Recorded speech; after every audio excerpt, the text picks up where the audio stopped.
Din of Tikuney Zohar, washing hands before bread. This says that the water to use for the Tikuney Zohar must be poured on the hands by a person. It must come from the power of a person. It can't come by itself.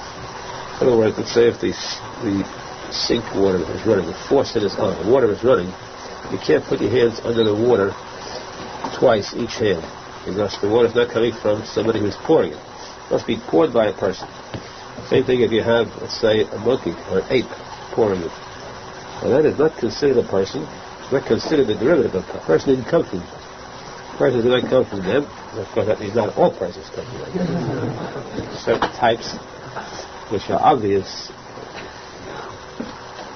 Of course, the Gemara said just the opposite. The apes came from people. And there's a certain line where they met. They meet. There'll be much more on that later on. We're afraid I want this on tape because you don't want to be biased. You don't want to be prejudiced to the apes. Now, this says that you're supposed to have it poured by a person. Therefore, what if you do not have a cup? A lot of people don't have cups. So when you have to wash without a cup, then you have to have the water poured by a person. What you do is you turn the faucet on, or let's say you have a pump. You pump the water. The first motion of the pump with your hand brings that water on. For the first turn of the faucet, that water is considered brought on by a person. But you got to turn the faucet off immediately, because if not, then the rest of the water coming out is already automatic, not by the koyach of a person. It's called koyach gavra. Koyach, a power, gavra, a person. Together. So, in case a person is using also this faucet, he should see to it that his hands should be covered immediately. The whole hand should be covered with the water. And also to keep his hands not under the faucet. It must be kept on the floor of the sink, or the ground if you're using a pump. It must be on the ground, not up by the mouth of the faucet. Above all, it must be koyach gavra in order to make the water kosher and different. Now, it says that you're not allowed to eat without washing hands. Even if a person says that the hands are tamei, so he will wear gloves. He will wrap his hands in a napkin without touching the food. Still is 100% also because of exeter, he might remove the gloves. Even let's say in his case where he won't do it, positive, he'll sew it on, he'll sew it around, he'll tighten it with handcuffs, anything at all. He did not make any special exceptions in any case. A rule is a rule so that a person cannot keep his hands covered if he wants to eat and say that he's safe. Only where it's impossible to help otherwise. His hand is in a cast, bandaged up naturally, so he can't help it. Then, of course, he's excused. But if he wants to eat and he has no water, he cannot do it by putting on a handkerchief or glove. He's got to seek out water. If there is an oasis, he's in a desert someplace, no water at all, he can't help it. It's a real emergency, then he could do it. He cover his hands with gloves or with a handkerchief, then eat that way. That's if the emergency is so great, obviously, that all he has to eat is just bread, nothing else. If you have a regular meal in a restaurant, you haven't got any water somehow, or at home or any place, then you simply omit the bread. And you've solved all the problems. Omit the bread and omit the cake, too much cake in the bun, because if you eat a lot of cake, it's the problem of having to wash, also make a mess. So, the point is that there's no way a person should evade washing his hands for bread. This way he will certain to fulfill in this eating the kedusha. The highest kedusha comes in the time of eating. As Hashem says, the Jews will take upon themselves when they eat. At that time of kedusha, a person should be sure that his hands are pure, his heart is pure. He should be zeichet to true tada and akiyas. This will become the kedusha to Arizal and the Eder Hashem the others. Let's see that he has come saying the head of the we continue the din of washing hands before eating, and there are certain dinim, a number of dinim, in reference to this halacha about the person who goes to the bathroom before eating or during eating that pertain to this halacha. Now, let's note that the din speaks about this halacha, going to a wedding and going to the bathroom, and Shmini Shabbos is all the same thing. Why? Because when it comes to halacha, a din is a din. In fact, the Gemara says that one of the greatest rabbis once went into the bathroom after his Rebbe. His Rebbe said to him, "What are you doing here? It's not the Chassidus." So he said, "Rebbe, this is Torah. I have to learn Torah.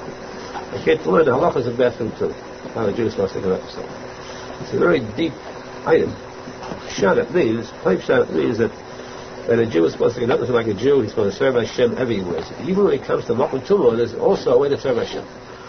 Of course, more so, Kabbalah means that the Kiruv Chedim, you go to the where the Avodah Zohar itself is, where of course it's the Gemara says that by Sheit Tzimah Soya, it means waste man, and that's Avodah Zohar. Even there you find the Kiruv Chedim. The Chedim, strange ones come from the Kim. The source is still Hashem. That's why we have to learn these dinim at the same kedusha. So this is the person goes to the bathroom before eating. He comes out and he has to wash his hands now. He also wants to wash his hands for food. So what does he do now? Does he wash his hands twice? He has to make a bracha sheyatza, the bracha of Paradil. So because of the many conflicting statements in this, there's only one way to do this safely, and that is to come out, wash your hands before coming out of the bathroom, which means without a cup. Some do it with a cup, some without, but that was not the way you would for bread. Dry your hands, say Ashiyatza, go out of the room, as soon as you finish, you put it out of your mind, you come back and you said, I'm going to wash the bread. That way is safe all around.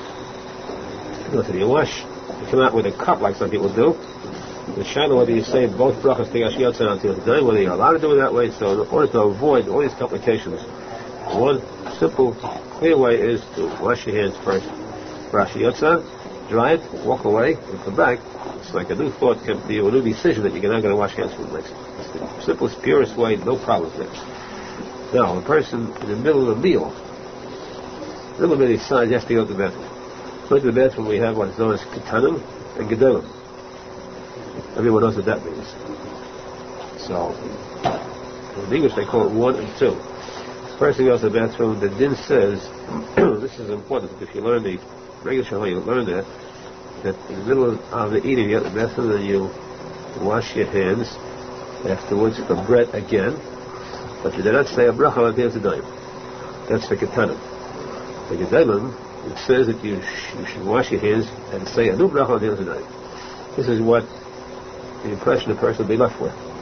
In actuality, if you learn more Chassidus form, so for the Chassidus posek, it's amazing that the kids are possible like them too. Taz against the Lord is very rare. In this case, though, they say that you do not say a bracha on the other day at all, even if you do in the middle of the sukkah. And this is the halacha l'maisa. First of all, because it's a tzadik. It's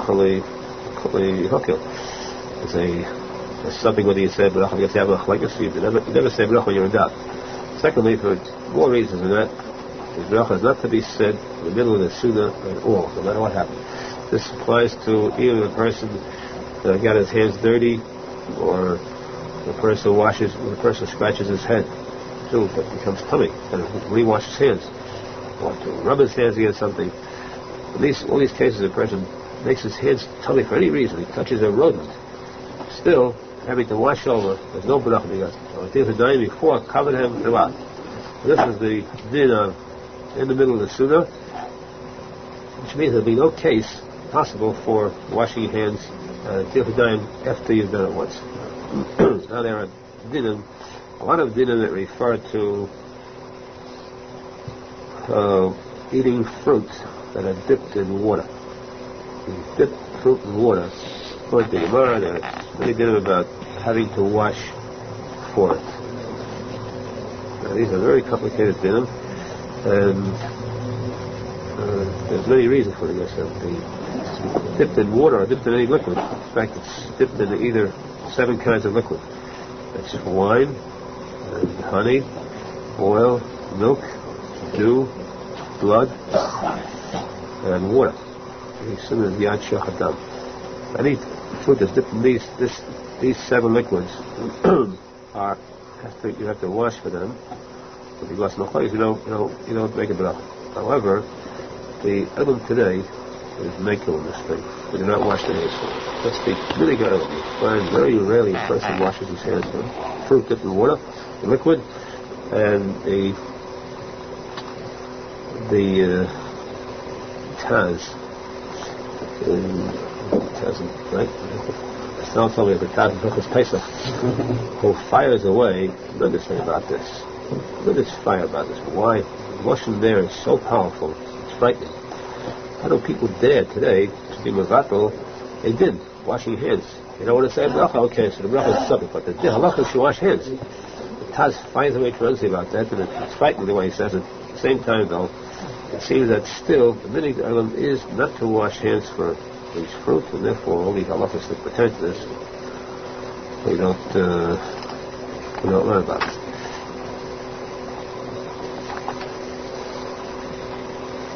So these are the halachas of washing hands before a meal.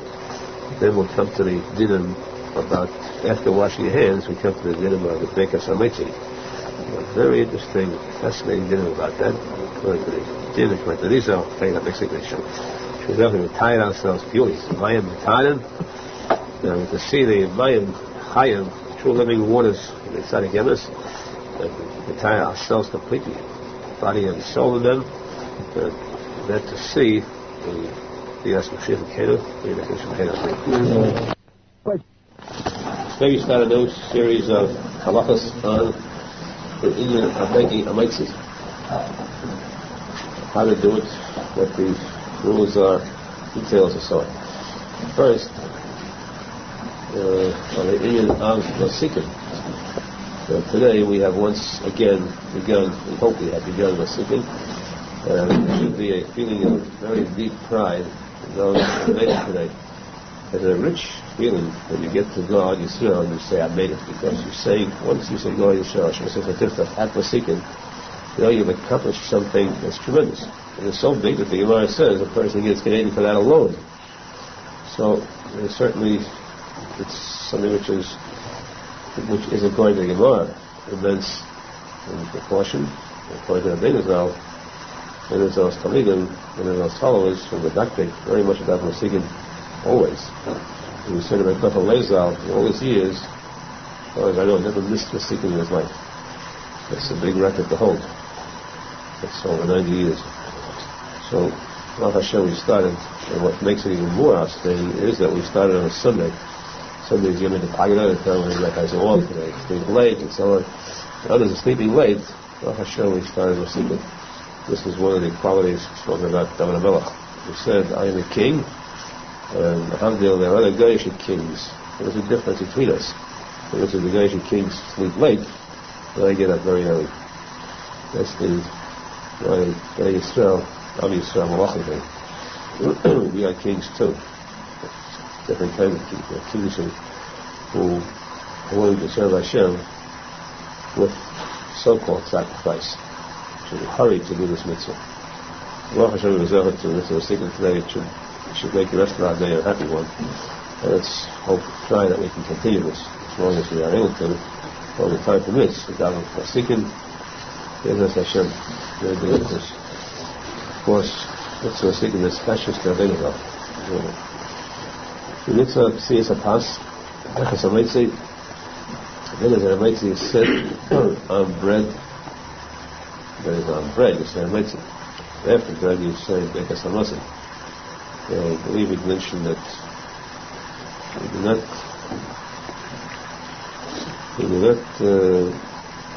not supposed to wash unless for the kazayas. So, however, you do make a mitzvah unless for the kazayas. You have bench unless for the kazayas. However, you do not eat only less than kazayas. So you should be careful not to eat bread less than kazayas. You don't run into size of kazayas. You don't run into any shyness at all. You eat bread, eat the right size of half an egg at least, or better still the size of an egg.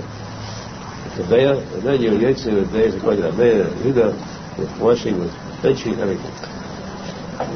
So that the mitzvah of hametzi is on bread, and this mitzvah comes immediately after washing hands. And there's a statement that you want to take it for the tila bracha. Immediately after washing hands comes the bracha. This is taken two ways, two pshatim. One refers to the tila d'nayim achronim.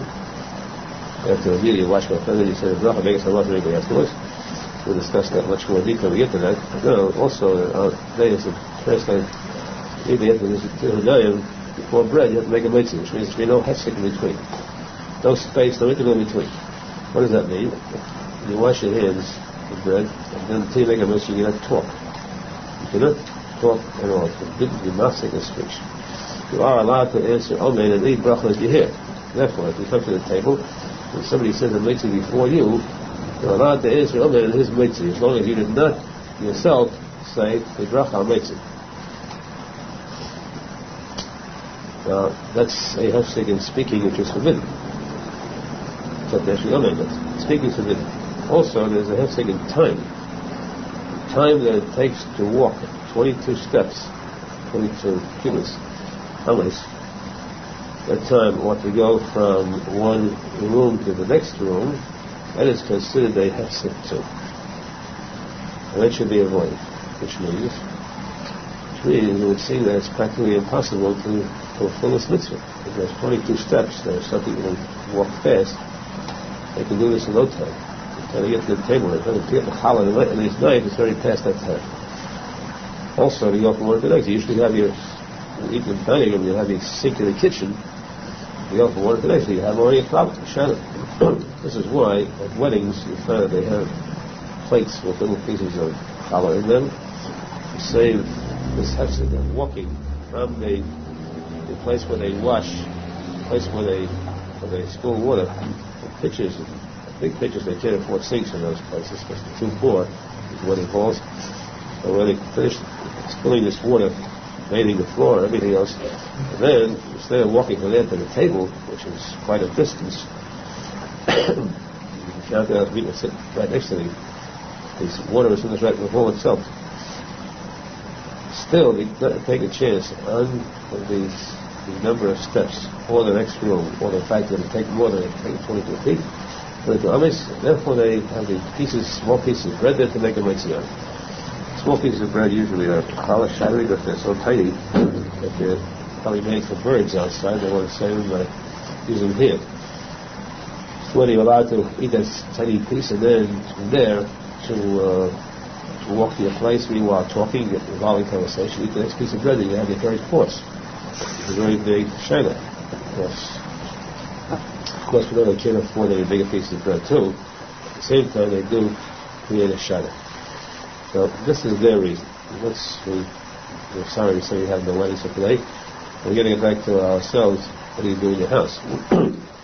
Now, the fact is that the majority of the people are not adapting on this. Why? Because it's a good reason, of course. But it's the fact that they do not, because they consider, some places say, if you are not Mashiach Das, you keep your mind concentrated. I wash my hands, I'm going out to sit down my table and make a mitzvah, nothing will stop me, nothing will divert my attention, get me to say something, nothing in any way, none whatsoever.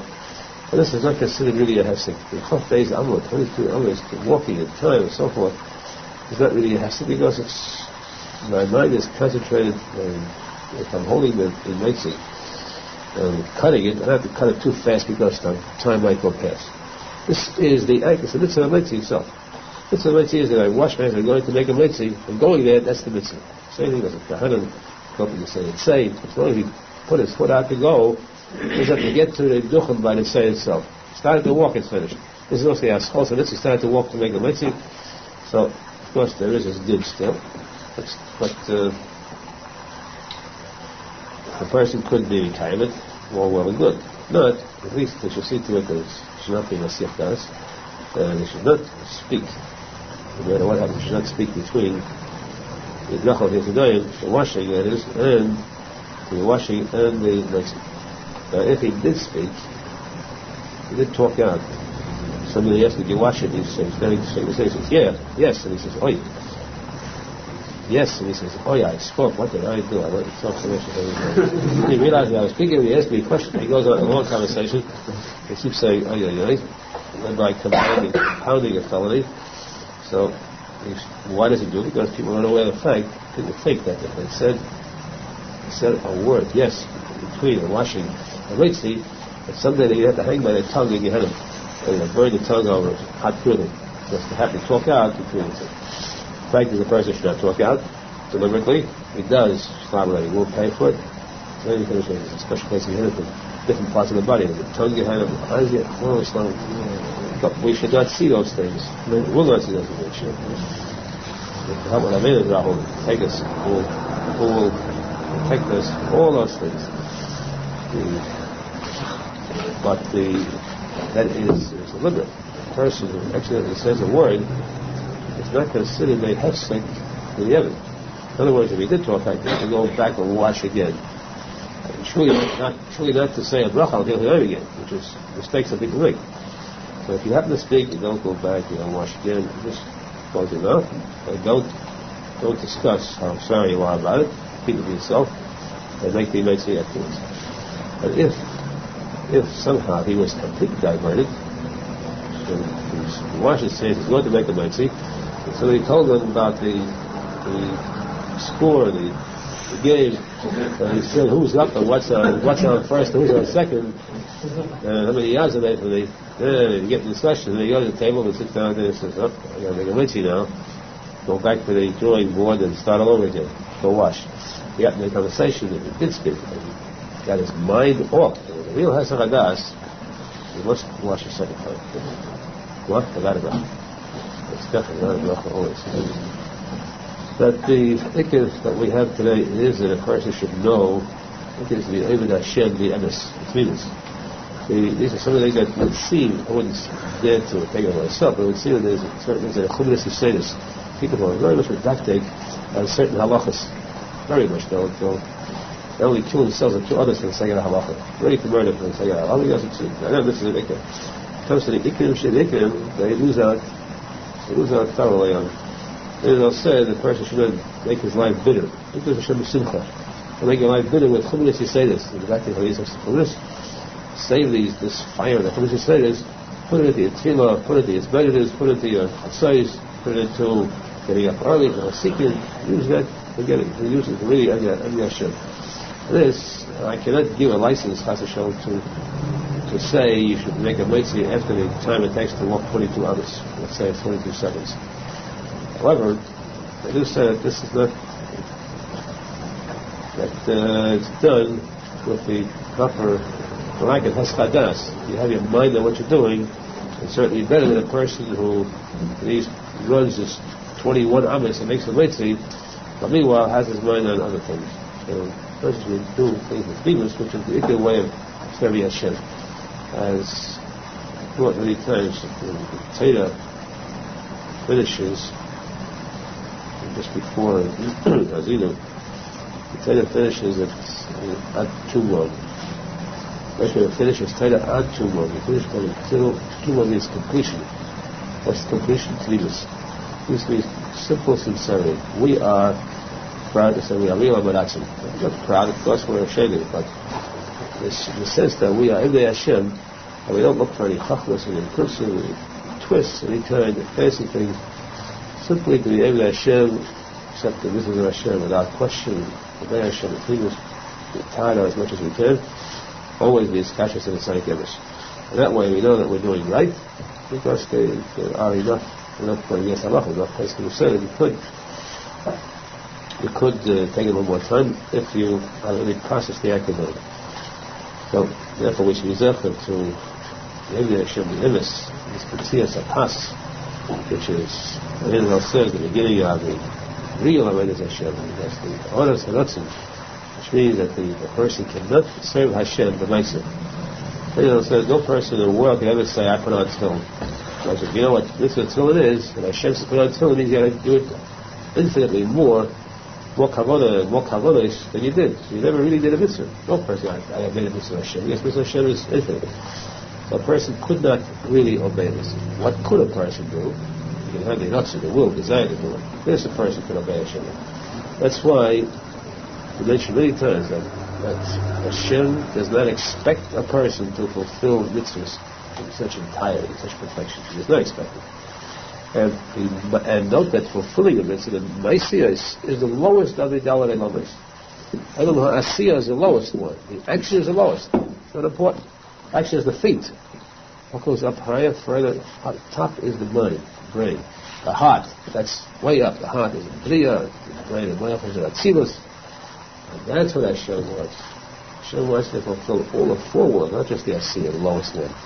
Hashem wants the heart of a person, which is the Dalei Lamas. Arizal is Av, Sod, Lo, Bon. All four elements, that's what Hashem wants to desire of her. That Arizal says a person could be able to Hashem be Nosson, with his will and his desire. Once he has that Nosson, his whole heart, that's what Hashem is satisfied. Exactly, that Hashem be able to Nosson, Tachlis, Tachlis of Arizal, which is nothing to see.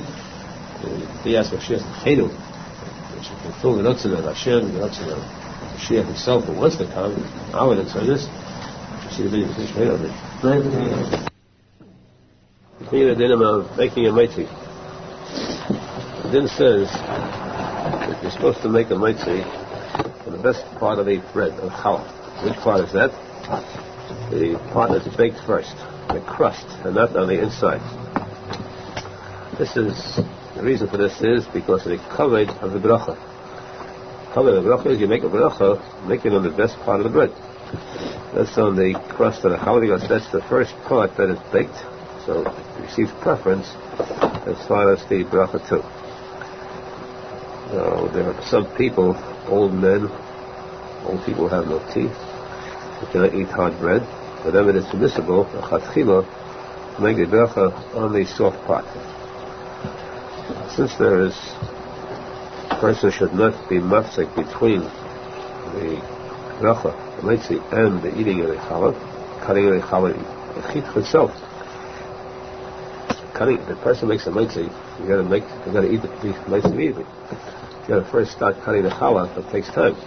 That's a shahir. It's sort of a hefsek.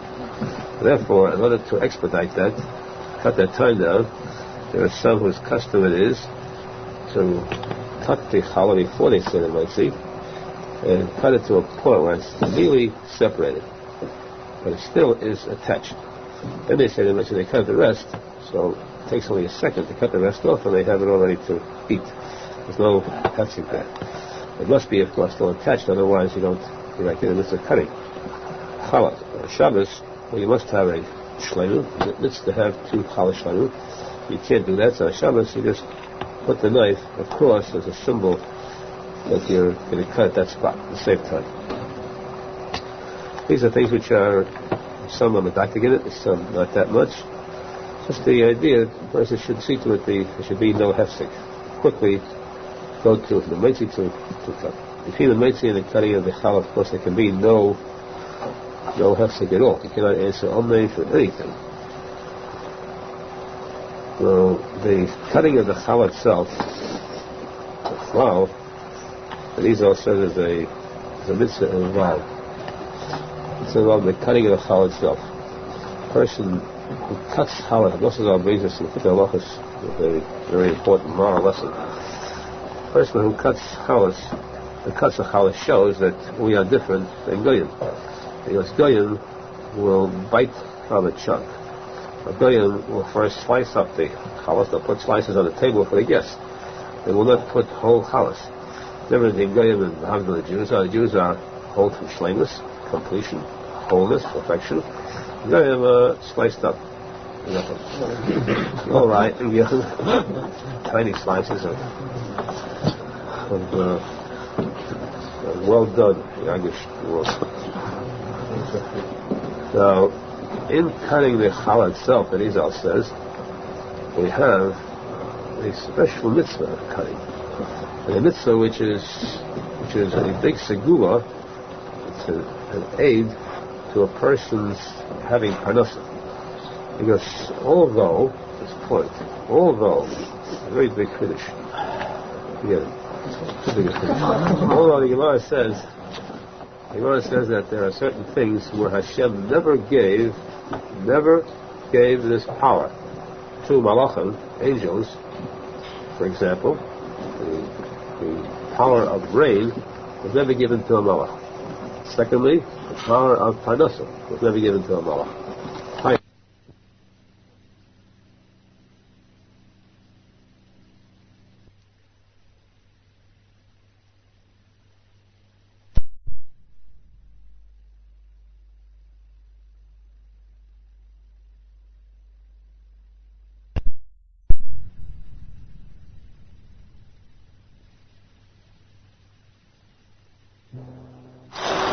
So these items are only in the hands of, it's called the three keys that are in the hands of Hashem. These keys, it's really good. Tuchei Chesam, reference to the Shigei Kaggadol, but the Tuchei means the Mafpeach, the keys, Chesam, to these three things: Chayim, Yesamesim, and Mota, rain. These items are in the hands of Hashem and never transferred to a malach. Of course, a tzadik does get it. A Navi brought rain, controlled the rain, and the Navi also brought back life for a dead person. But not malachim. Okay, that's the Gemara. Now, despite this, there is a big tradition that there are malachim who are given, not these powers, but given the mission to carry out even these things too. What's the name of the malach of rain? Who remembers? Now, without further ado, what's the name of the rain?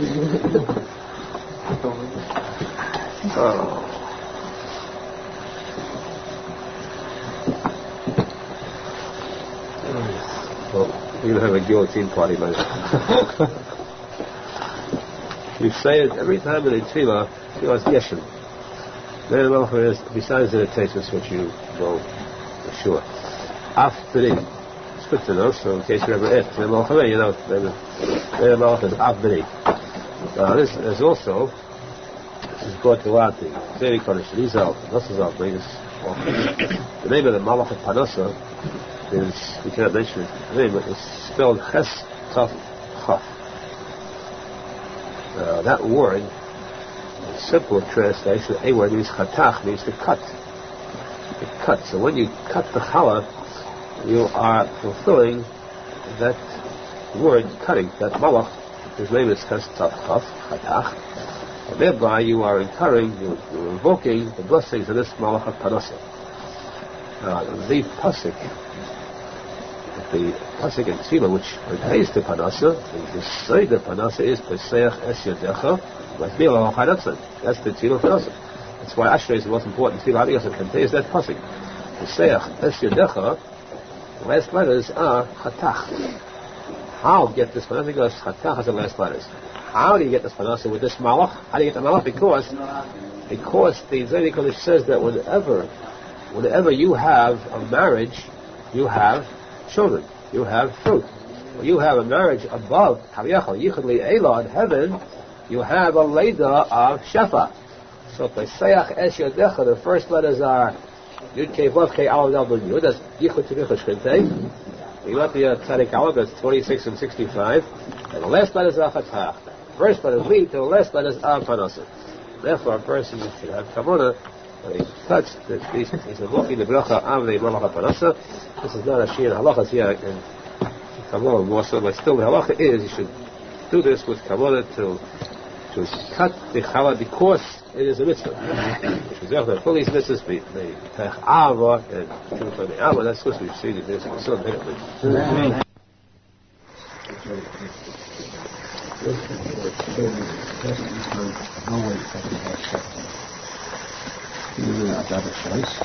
until 4 hours, which is 1/3 of the day. That's the halacha. Then the day is 2 Shachas, quarter of the day is 2 Shema, third of the day is 9 Shachas. Usually it's about 10 o'clock. The person gets up later than 10, you should know he's not really down in Shachas right. When a person gets up past 12 noon, it could never happen to a Jew. No way. In fact, the Jew never gets up later than vacation. He goes to Mincha Erev, Mincha until evening, Shviz until the Shkia, till sunset. There are some places where they wait till after sunset, because it's davening with a million, so it's still wrong, but you're better to wait than the davening with a million than the davening before. Because the Yeved and I'm more possible with after Shkia is also good. The Menachem says until an hour and a quarter before sunset. He goes to edit it like kiruv, neither there's no set time for it. Since there is no more chayva, since it's a chiyuv, there is a set time until the morning star comes up. It's more like in a wedding, 4 o'clock in the morning, they should have a minute before the morning star comes up, which is an hour and 12 minutes before sunrise. So you self-employed him, you never said a shayes. Musaf, you're allowed to daven the whole day, just like Mincha. Just as he passed 1 o'clock, you're supposed to daven Mincha first and then Musaf, which is tzadik. The meaning is, though, only people do that. You close their eyes and they just daven Musaf. It doesn't happen often that Musaf past 1 o'clock in this thing. It's Shulchan, it's a Torah, Rosh Hashanah. These are the things, of course, that's what it is past 1 o'clock. But the meaning is that they never daven Mincha before Musaf.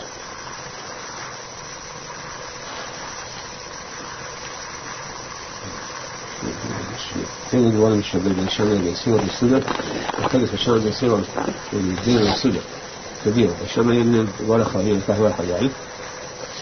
Shana say that Friday night, or the end of night, when it comes to make Kiddush, you first say the last brach in Kaddish HaShabbos, then you say Bereket HaGafin. Sira and Waracha and Kahwacha, since you're supposed to make a Bereket HaGafin, and then be Kaddish HaShabbos and Kaddish Yisrael as well, because the Shammai say that the urine is first because Shammai goes, what's so important about the wine? The wine is nothing, the main thing is the day. Shabbos is what makes Kiddush. The important part of the Kiddush, what causes the Kiddush to be said, is the fact that the Shabbos, that you could before wine. And so will say that if not for the wine, you wouldn't have any Kiddush. The whole Kiddush is over wine. Plus, more important, the fact that Chodei Mishini Tali, that wine is said much more often than Kaddish HaShabbos. That which is said more often goes first. Because it's Torah, it's the Halacha like the Siro, it's like the Siro that we say if they love it or did, Kaddish HaShabbos. Also, it's Petzias HaPas, Yechas HaMetzi, didn't have a Metzi on bread. It then says that when you cut off a piece, a Metzi, you cut off a piece that's not too small and not too big. This refers to the weekdays. On Shabbos, of course, it's different. On Shabbos, you cut off a piece that's big enough for the whole family, the whole household. Everyone sitting around the table. And when you get that piece, so you get a piece cut off for a mitzvah, you're supposed to finish that piece first before you eat any other challah. That one goes first, finish that, then you take a second piece. And that piece, too, is a special kedusha on the mitzvah we said on, and it should not be given to a guy, or should not be given to an animal, to a dog or a cat, or even to birds. You're not supposed to put crumbs off a bird because that piece is kodesh only for humans. So it should be, as we said, finish first before any other challah. Now, before a person makes a mitzvah, should places both hands on top of the bread. Both hands means 10 fingers. If you recall, we had that. We learned about the Teshuva, right? Recently. We had a shiur recently. I'm learning that the posek, we had a whole shiur that recently. Anyhow, here this says another reason why place 10 fingers on the pas, on the loaf of bread, because this corresponds to the 10 mitzvahs which pertain to bread. Bread itself, until it's finished, till it's ready for mitzvah, there are 10 mitzvahs that are involved in it. The first mitzvah is plowing the field.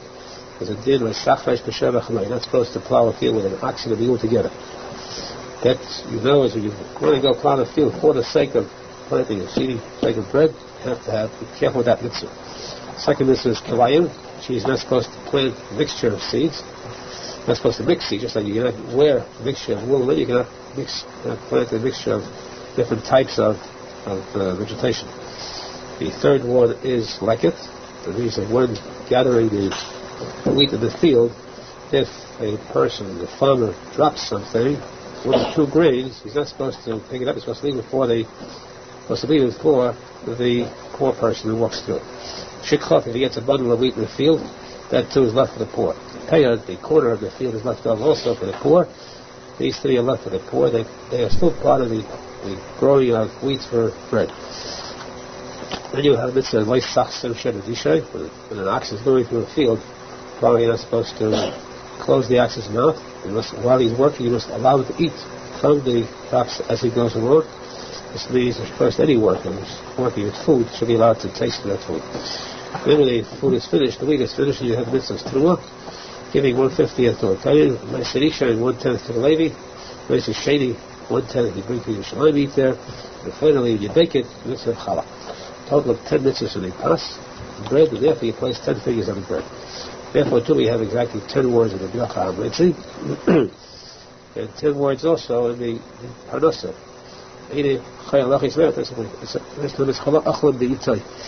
That posek that refers to food, growing food, and receiving parnasa also has 10 words. The kid also has 10 words. So that's why we have these 10 figures in the pas, plus the posek that Tesis brings we have. The person says the bracha, when he says Hashem, Baruch Atah Hashem, he should raise up the pas, the bread. The Shabbos, of course, pick up both of them. Then he says, say a bracha with kavanah, didactic to stress. Very important that he stresses the hey. Baruch Atah Hashem, Hametzi. Hametzi is the correct pronunciation grammatically. That's Tikuney Zohar, which is not good in this case. Not Hametzi, but Hametzi. Stress that. Baruch Atah Hashem, Hametzi lachem. The letter hey is stressed. That Arizal brings very much. That it refers to the hey, getting hashishi.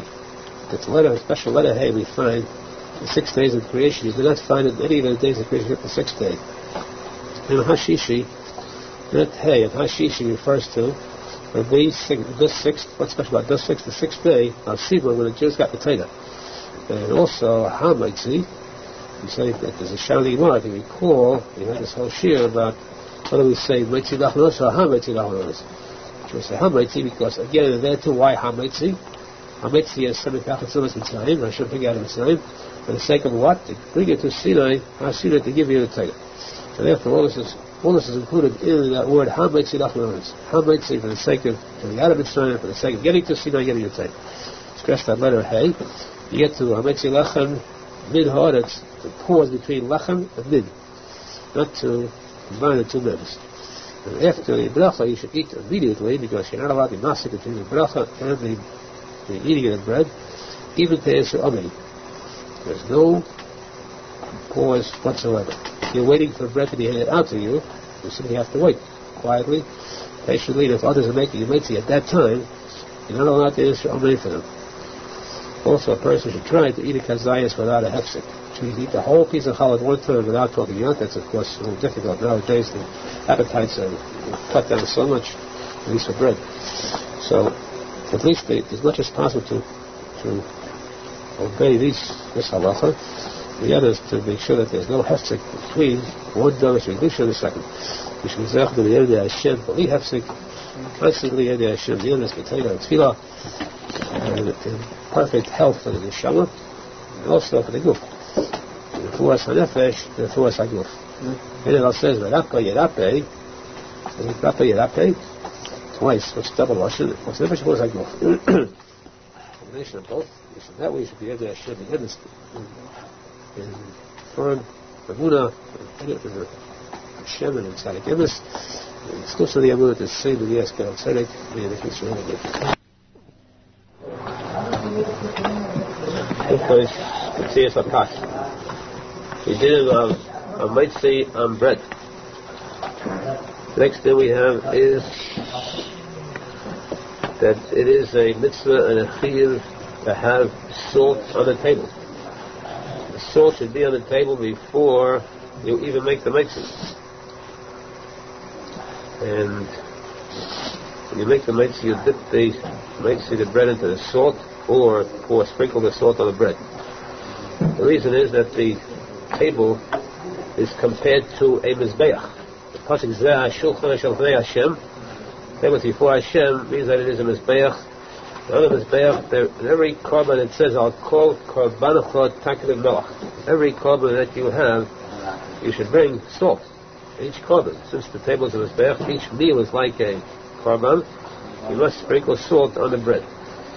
Of course, Al Pi Kabbalah, we note that the word lechem, bread, hametzi lechem, and the word melach are exactly the same letters, same three letters. Again, this is so important that though once you wash you cannot speak anymore, so you make a mitzi, but you're allowed to say melach if there's no salt on the table. To make a mitzi, you can say melach, salt. Even you can say it in English too, necessary. Better to say in Hebrew because there's always a cloud, better to speak Hebrew and it's like that because the mitzvahs. When a person is, before he makes a mitzvah, there's no salt on the table, he can talk and say salt. Or he could say, let's say if it's his wife, he could say chicken, right? So, because the melach, you know that this is melach, salt, takes out blood, melach the powers of takasdinim. Why? Because melach has all types of powers. This melach is yisoid. This melach is yisoid, which is clearly all of the five stages before it. Plus the fact that yisoid is part of the fetus. Yisoid is part of Zerapin. It's the same. Gilful b'nis chadhu. Ela teldas Yaakov Yosef. Yaakov Yosef is one. Yaakov is the fetus, and Yosef is Sadik Yisoid. And therefore, the melach, which is the gematria three times Hashem's name, it stands for the fetus. Chesed Yud is the fetus. Three times Hashem Havaya. This melach is the fetus, and Yisoid at the same time, and therefore this is necessary to place on the bread, which is the korban. And of course, the korban is, the word korban is kula because it brings the Jews closer to Hashem. Who is the one that's mekadev the Jews closer to Hashem? This is tzadik. But because the table is comparable to a mizbeach, and therefore, since it's holy, a person should be careful never to kill any insect on the table. You see when you're supposed to get it off the table first before you kill it. Get it off and then do what you want with it. But not to crush one on the table. You're not supposed to kill one on the table. If impossible otherwise. It should be avoided. It doesn't say it's osud, the tachlis. You get one insect you want to really get rid of, you're afraid if you get it on the table it will escape. So it says Tikuney Zohar, you should be careful. Now, one more item. When a person makes a mitzvah on bread and a whole challah, and he cuts up pieces of kazayas for each one of those sitting around the table, so he should be careful of two things. One, if the person sitting at a distance from him, it's a long table, he's never allowed to throw bread. It is forbidden. This is strictly forbidden to ever throw bread. You're not allowed to throw any kind of food, the Gemara says, either actually, but bread is the strictest Easter of all. Forbidden to ever throw bread, even to throw it low, not to pitch it. Even to throw it is also forbidden. But that's called bizoya or pas. It means showing disrespect for bread. Disrespect for bread brings about, bread is a symbol of ashirus, wealth. What is that as wealth? And also chayim go together. So if a person shows a disgraceful attitude, disrespectful attitude to bread, the result is that the bread will chas v'shalom leave him. It will forsake him, he'll become poor, chas v'shalom. And therefore, one who throws bread, because he shows disrespect, he loses his wealth. First, he'll have to throw bread. Secondly, this is a din which many people have an error, they didn't get it straight. That when you want to give a person a mitzi, not a piece of bread, but a mitzi especially, cut a piece of bread, give him, here's your mitzi, here's your challah to make a mitzi on. Never chas v'shalom hand it to a person in his hand. Put it down on the table. Because otherwise it invites tragedy, chas v'shalom. The only case, the Gemara says, where you're allowed to hand bread to a person in his hand is only in the case of a sudas other. A mourner, a person who's sitting shiva, a meal in which he's given first to Rav, that meal you place the bread into the hand of the other. This is a very strict halacha in the Gemara. So that a person should never hand a mitzi to somebody in his hand. put it down. Because if you do so, chashon means that you're inviting the soton. The soton is the malach hamavos chashon. This should be very much taken care of. It is not superstition. It's a Feinstein Shemona. It's a halacha that's very strict. Mentioned all the poskim. One should be very careful not to hand bread to another person. To be alert to this halacha. I think it is a person should show the proper menachem before Hashem. Since the table is mizbeach before Hashem, the person should act accordingly. Right, menachem at a table. And what is known as table manners be much more practiced, since it's not that you're in front of others, but in front of Hashem himself. This is the mizbeach. Hashem, and a person should act accordingly with the right respect for Hashem. And this menachem will lead to Ahavas Hashem, and in turn will lead to Hashem, which is to that true menachem to Hashem, through Yira and Ahavas Hashem, which will be to see the Gula coming from Hashem with the Bias Mashiach Tikkuney. It's making sure they don't make. The dinner of Bekas Hamaitzi. As we said, there is an Indian of Chassidus, value, importance is placed on the bread, lechem. Remember too that lechem is something that's in itself is vital, because bread is so great that you can be mitzvah a whole meal with just the bracha on bread. Bread is so great that there's a whole bekas hamazon on bread. It's the one bracha besides bekas hatayna, which is minatayna, minaisa. Eat bread. You can understand this. And you have lechem again. Bread too is 3 times Hashem's name. So since there is any other value, therefore, if you have a choice between 2 kinds of bread, you have to make a mitzvah on. You have a selection of bread on the table. You always pick out the bread that is more valuable, more recovered, very covered to make a bracha on. For example, if you have Shabbos, of course, it goes without saying. In the middle of the week, you have a whole bread, a broken piece, make a bracha on the whole one. The whole one is always more kosher. You have white bread and dark bread, make a bracha on the white bread. You have wheat, bread made of wheat, and bread made of a more inferior type of grain, and make a bracha on the superior type. All this is in order to show the chashivas, the value of bread. Now, if a person, we know that we did about pas akum, not eating bread that's baked by a goy. A goy, a private person who bakes bread, of course, is straight, no question about that. A baker, a goyish baker, paskalta, which is accepted by most people, but there are some who are particular. Who refuse to eat bread baked by a goy, even a goyish baker. You have 2 people at the same table, let's say at the Balabayas, good Jewish home, and he invites a guest over his house. This Balabayas is careful not to eat any kas akum. But, for the sake of his guest, the guest wants to have a certain kind of bread, which is baked by a goy. The Balabayas brings this bread in for a guest. And might see, it is best to not to have this bread on the table. All should make a mitzvah of the choshen of bread that's baked by a Jew. So this is understood, this halacha. Understood that you make a bracha on the more choshen, or eventually a pas Yisrael is more choshen than a pas akum. This is the halacha here. You always have to see a side item that's brought. A side halacha which you must note.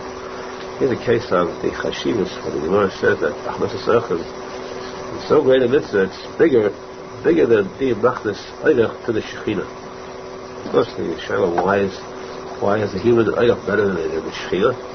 When we had the Shekhinah for an eidach, a guest, he left. The Shekhinah said, wait, hearing us, I see 3 guests coming. They weren't even necessarily Jewish, they were like Goyim. He left the Shekhinah and went to get these 3 guests. So big a mitzvah, leave the Shekhinah for it. So a person can leave the Shekhinah for these guests, and a person could even forsake his own principles. This is a case where a Baal Bayis is so nizar that his house should be pure. Never allow a piece of bread baked by a goy in this house. This house is Jewish, all Jewish. No mixture of goyish or federation involved here. Everything is pure. Yet when a person gets a guest into his house, he drops everything, and he's thinking this on himself, and will even drop his own principles. This holy never allowed himself or his wife or his children to have any pasakim. Let's make him a guest who wants. What kind of a guest is this? He wants dafki goyish bread, or that's some guest he's got. Yet for the second-hand guest, to drop his principles, take inside the goyish bread in his house, and show the true himself. Even when it comes to, it's easier to drop a principle that pertains to money or to something physical than something which is religion. And here, this mitzvah, Halacha was something, a very important point to note, and to understand that the mitzvah Halacha is the highest type of mitzvah of chesed. The word chesed applies to that because that was a Davida. Isha chesed was the Ita Isho, when we planted a tree. What kind of a tree was this? A tree of Halacha. Isha was a chila, shtia. The woman stands for either lavoya, accompany them, or lead on to give them a place to sleep. This mitzvah we should be zeichet to fulfill the emes.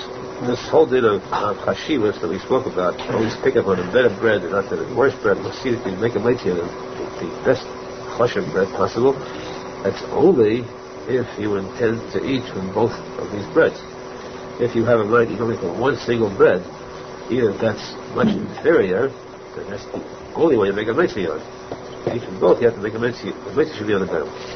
You have might be one single bread only, that's the way you make a mitzvah. You forget about the chashivas then. If you don't make a mitzvah on something you're not going to eat. That's the mitzvah of chashivas. You should be zeichet to fulfill this. This can complete the mitzvah of mitzvah. We come to the laws of a suda, customs in the suda, neither custom and health-wise. We have that the next topic. Be zeichet to eat properly before Hashem. The Rebbe says that at the time of Achila, that's the greatest time, the Ha'oras Haratzin. That's when you can arouse in yourself a deep desire to the end of Hashem. You have to have this deep desire, deep Ratzin at all times. This end of Hashem, the end of that time, see, yes, we should have given it.